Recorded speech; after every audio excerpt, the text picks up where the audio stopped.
Et quand on a une personne atteinte d'albinisme, il a des handicaps. D'abord, la peau fait mal, les yeux aussi ne marchent pas bien. Donc, quand vous mettez un enfant albinos dans une classe des enfants valides, il faut connaître où tu vas l'asseoir pour qu'il étudie bien. Ça, c'est l'inclusion. Il faut qu'il soit divin. Il faut que le maître de la classe lui prenne comme ami. Donc, chaque type de handicap a sa stratégie de mise en œuvre. Donc, quand cela manque à un enseignant, l'enfant là ne peut pas évoluer. C'est pourquoi vous allez voir, quand les enfants commencent à étudier jusqu'à 6 ans, ils sont bloqués au niveau de l'examen, du collège et du lycée. C'est les 2% qui arrivent jusqu'à l'université. Si ces personnes-là aussi ne sont pas en droit, ça décourage. Parce que quand on veut voir que lui, il est leader, il est handicapé physique ou bien mental comme ça, s'il évolue très bien, les autres veulent t'imiter. Ils vont voir ton parcours. Mais il y en a qui vont dire, ah, elle a fini, ça fait combien d'années? Elle n'est pas employée, elle n'a pas d'emploi. Donc, quelle est l'importance de son éducation? Donc, il faut que l'État et ses partenaires parviennent à mettre les personnes handicapées dans leurs droits, les conventions relatives aux droits des personnes handicapées soient respectées, soient promulguées, que tout le monde soit capable de connaître au moins 1 ou 2 articles de chaque convention. Est-ce que dans votre entreprise, vous avez des méthodes à encourager ceci-là, ou bien vous avez quelque chose en place qui les permet de rêver comme vous? Oui, dans notre service ONG PPST, la promotion des personnes handicapées Tawakal a des stratégies. D'abord, on emploie des personnes handicapées. Sur les personnels qui sont là-bas, il y a des sourds qui sont employés, il y a des personnes handicapées physiques comme moi qui sont employées. Il y a aussi d'autres personnes victimes de handicap qui sont employées. Encore, il y a des enfants qui sont là-bas, ils sont dans leurs droits.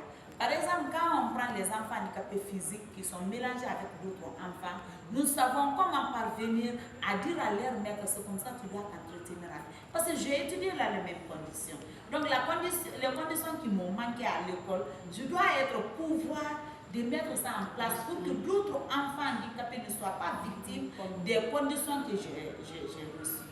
Parce que moi, si ce n'a pas été l'engagement de mes parents, si ce n'a pas été moi mon courage, si ce n'a pas été que d'ailleurs le destin m'a obligé d'étudier comme je veux, vraiment j'allais abandonner. Parce qu'il y a des obstacles qu'il faut surmonter. Si cela manque à un étudiant, vous-même vous connaissez comment on étudie. Donc la fin n'aime pas l'université. Non, pas. C'est pas facile avec le courage et la détermination. Oui. Et par la grâce de Dieu, ça va aller. Maintenant, est-ce que vous avez des conseils à donner à ces parents, c'est-à-dire à les parents qui ont des enfants handicapés? Bon, je ferai un appel solennel. D'abord au niveau des parents biologiques.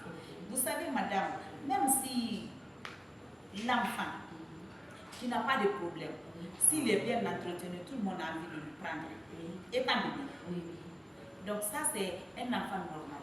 Maintenant, quand ton enfant, tu mets un enfant handicapé au monde, pour que les autres personnes, la société prenne cet enfant-là en compte, il faut que toi-même tu considères ton enfant. Et c'est ce qui manque nos parents. Les parents des personnes handicapées sont les premiers à marginaliser d'abord leurs enfants. Et quand tu marginalises quelqu'un, même le regard que tu fixes à une personne handicapée lui décourage ou l'encourage. Donc la manière dont la société accueille une personne handicapée, c'est de la même manière que cette personne handicapée parvient à surmonter des défis. Donc au niveau des parents, je dirais à mes parents, ce sont mes parents, parce que je suis une personne handicapée. Entretenir un seul enfant handicapé vaut l'entretien de 3 enfants valides. Donc cela veut dire que quand vous mettez un enfant handicapé dans le monde, soyez capable d'abord d'accepter que cet enfant-là doit être dans ses droits, comme tout autre enfant.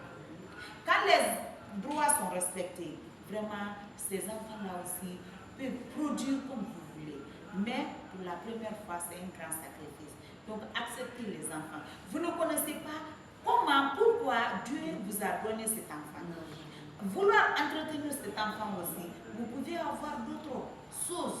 Donc, ça, c'est au niveau des parents. Ne refusez pas. Mais quand vous allez regarder, madame, là où nous sommes, moi je connais beaucoup de personnes handicapées. Mais les handicapés, les personnes handicapées aussi qui sont cachées par leurs parents sont les plus nombreuses. Oui.